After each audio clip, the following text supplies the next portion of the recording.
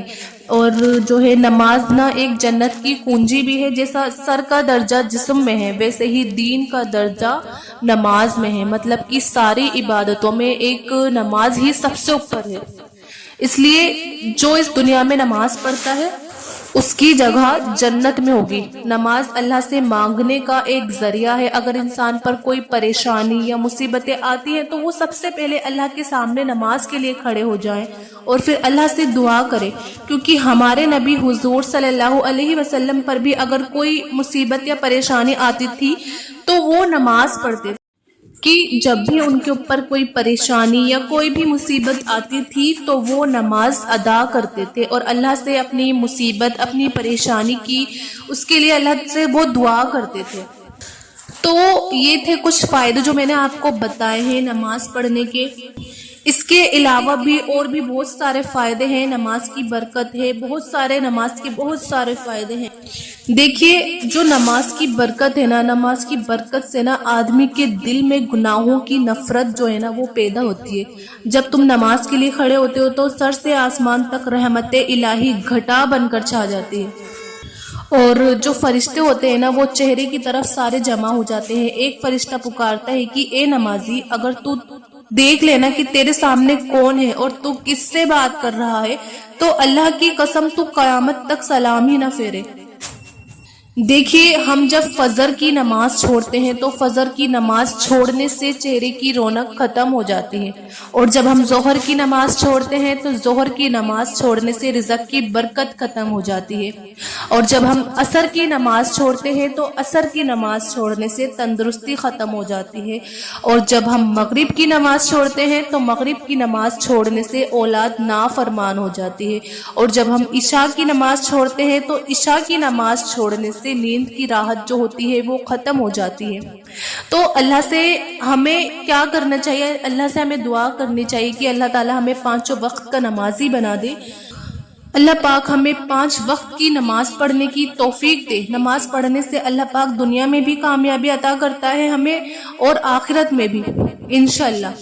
تو اللہ پاک سے دعا کرے کہ اللہ پاک ہم سب کو 5 وقت کی نماز پابندی کے ساتھ ادا کرنے کی توفیق عطا فرمائے. آمین ثم آمین. تو بس آج کی ویڈیو اتنی ہی. مجھے امید ہے کہ آپ کو یہ ویڈیو ضرور پسند آئی ہوگی. آپ اس ویڈیو کو دیکھنے سے آپ کے دل میں جو نماز پڑھنے کی جو محبت ہے، نماز پڑھنے کی جو طلب ہوتی ہے وہ آپ کے دل میں ضرور پیدا ہوئی ہوگی. آپ اس ویڈیو کو زیادہ سے زیادہ شیئر کریے کیونکہ آپ کے ایک شیئر کرنے سے جو لوگ نماز نہیں پڑھتے ہوئیں گے تو وہ اس ویڈیو کو دیکھنے کے بعد انشاءاللہ ضرور نماز پڑھیں گے. تو آپ اس ویڈیو کو زیادہ سے زیادہ شیئر کریے اچھی نیت سے، ثواب کی نیت سے، اور آپ ویڈیو کو لائک بھی کریے. اور میرے چینل عظمیٰ خان اسلامک چینل کو آپ ضرور سبسکرائب کریے. ملتے ہیں پھر نیکسٹ ویڈیو میں. جب تک اپنا خیال رکھیے گا. اللہ حافظ.